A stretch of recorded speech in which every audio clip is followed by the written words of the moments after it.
As much as I love Christopher Nolan's Batman films, my favorite Batman has been and probably always will be Michael Keaton, which makes me want to revisit Batman the video game for SEGA Genesis. Now, I was 6 years old when I first played this game, so now that I'm 28, how does it hold up? Well, it's complicated. First, I gotta point out the box. You look at the back and you're bombarded by these trademark logos. I mean, this is just ridiculous. The instructions aren't much better.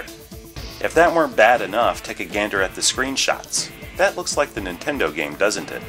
I'm sorry, but that's some sloppy shit right there. Okay, let's see the game.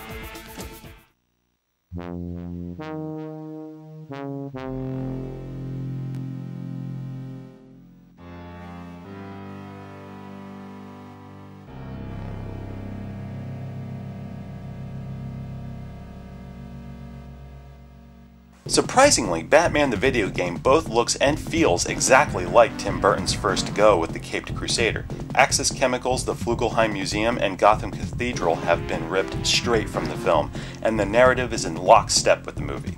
Sure, it takes a few liberties here and there. I don't remember Batman knocking Jack Napier into the vat of chemicals on purpose, or the museum having free roaming platforms with fucking spikes underneath them.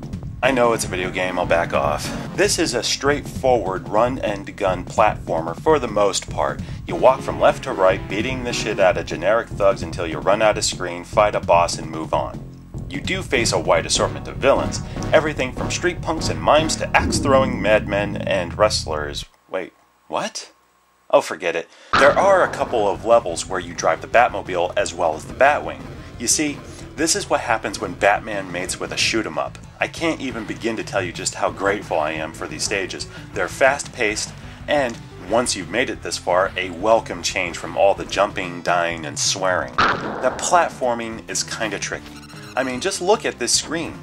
I gotta get to Numbnuts up there and correct his ass, right? To do that, I need to avoid that bald fucker with the rocket launcher, jump onto that platform while avoiding said rockets and Jack Napier's gunfire without bumping my head on the treadmill-like platforms above me. Yeah, I'm gonna die a lot. Okay, how was I supposed to know that platform would give way? It's incredible how frustrating these levels can be, yet the boss battles are about as challenging for me as coupling with a dead whore. Check this out.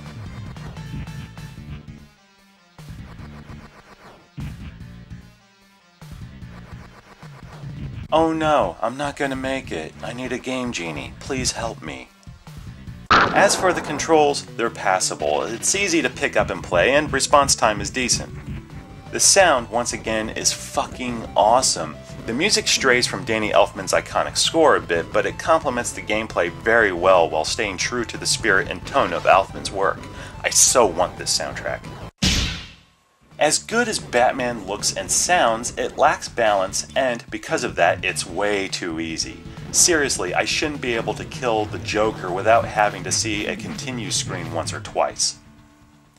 Yeah, this game was a righteous pain in my rectum when I was 6 because I fell for all the beginner's traps and I tried so hard to collect all those stupid health items and batarangs, but now that I'm 28, it's a cakewalk.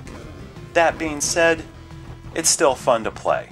That, and I can't help but remember the time I spent in front of the TV throwing the controller in frustration before my brother took his shot while my mom laughed and cheered us on. Good times.